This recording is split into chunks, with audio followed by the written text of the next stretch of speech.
It is 7:55 a.m. on a peaceful Sunday morning in Hawaii. Sailors are eating breakfast. Some are still sleeping. In 60 seconds, the world will change forever. Japan achieved complete surprise and devastated the Pacific Fleet. This is Pearl Harbor. December 7, 1941. Pearl Harbor, Hawaii. A battle is about to begin that will change the course of the war. On one side, United States, commanded by Admiral Kimmel. Against them, Japan, led by Admiral Nagumo. Both sides know what is at stake. To understand this battle, we need context. Japan needed to neutralize the U.S. Pacific Fleet to conquer Southeast Asia. A surprise attack on Pearl Harbor would buy them the time they needed. United States had assembled a powerful force. 8 battleships, 9 cruisers, scattered aircraft at multiple airfields. Japan was equally prepared. 6 aircraft carriers, 353 aircraft, 2 battleships, midget submarines. The stakes could not be higher. A defeat here would be catastrophic for either side. Admiral Kimmel studied the situation carefully. Every decision now could mean victory or disaster. Admiral Nagumo was confident. The plan was set. There was no turning back.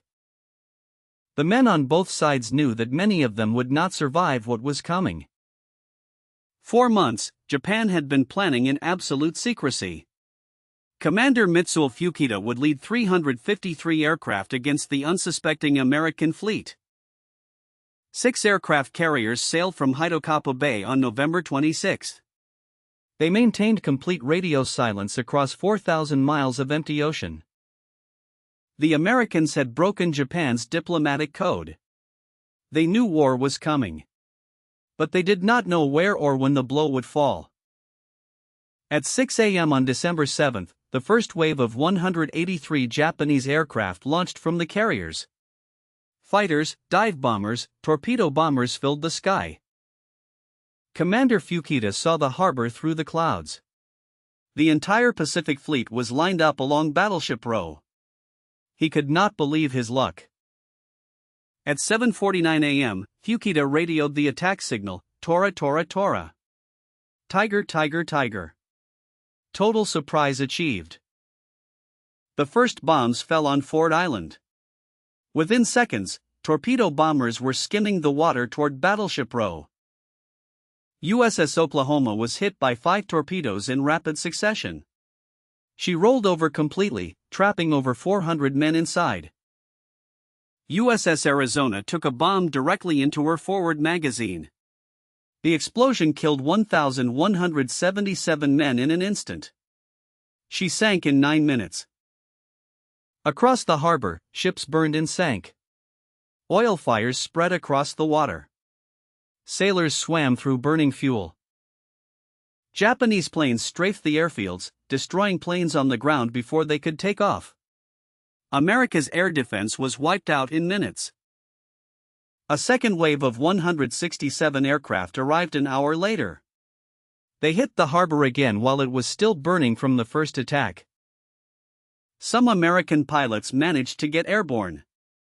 Lieutenants Welch and Taylor shot down 7 Japanese planes between them in the chaos. The attack lasted less than 2 hours. When it was over, the harbor was a scene from hell. Burning ships, burning oil, burning men. The Japanese had achieved tactical surprise. But they made a critical mistake. The aircraft carriers Enterprise, Lexington, and Saratoga were not in port. The fuel storage tanks and submarine base were also untouched. Japan had hit the fist but left the arm intact. President Roosevelt addressed Congress the next day.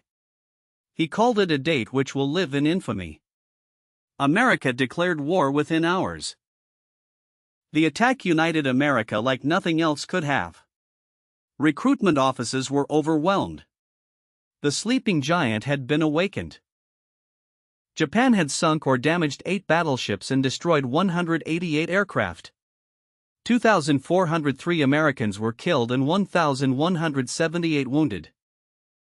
Japan lost 29 aircraft, 5 midget submarines, and 64 men. A remarkably low price for such destruction. Japan achieved complete surprise and devastated the Pacific Fleet. But the carriers survived, the fuel tanks were intact, and America was now fully committed to war. The cost was enormous.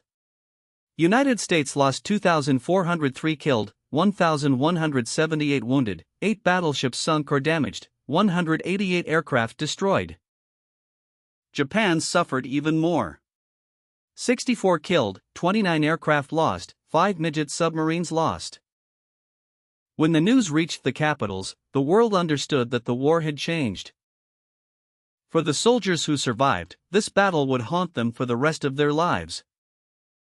The commanders on both sides would be judged by history for their decisions here. Military historians would later analyze every move, every decision, every mistake. But for those who were there, no analysis could capture what they went through. Pearl Harbor united America for total war. The very ships Japan destroyed were mostly raised and repaired. The carriers they missed would destroy Japan's fleet at Midway 6 months later. The lessons of this battle would influence military strategy for generations to come. Today, memorials stand where the fighting took place. A reminder of what happened here. Books, documentaries, and films have told this story. But nothing compares to the reality. This was Pearl Harbor. Japan achieved complete surprise and devastated the Pacific Fleet. And the world was never the same. The events described here shaped the world we live in today. The events described here shape the world we live in today. The events described here shape the world we live in today. The events described here shape the world we live in today. The events described here shape the world we live in today.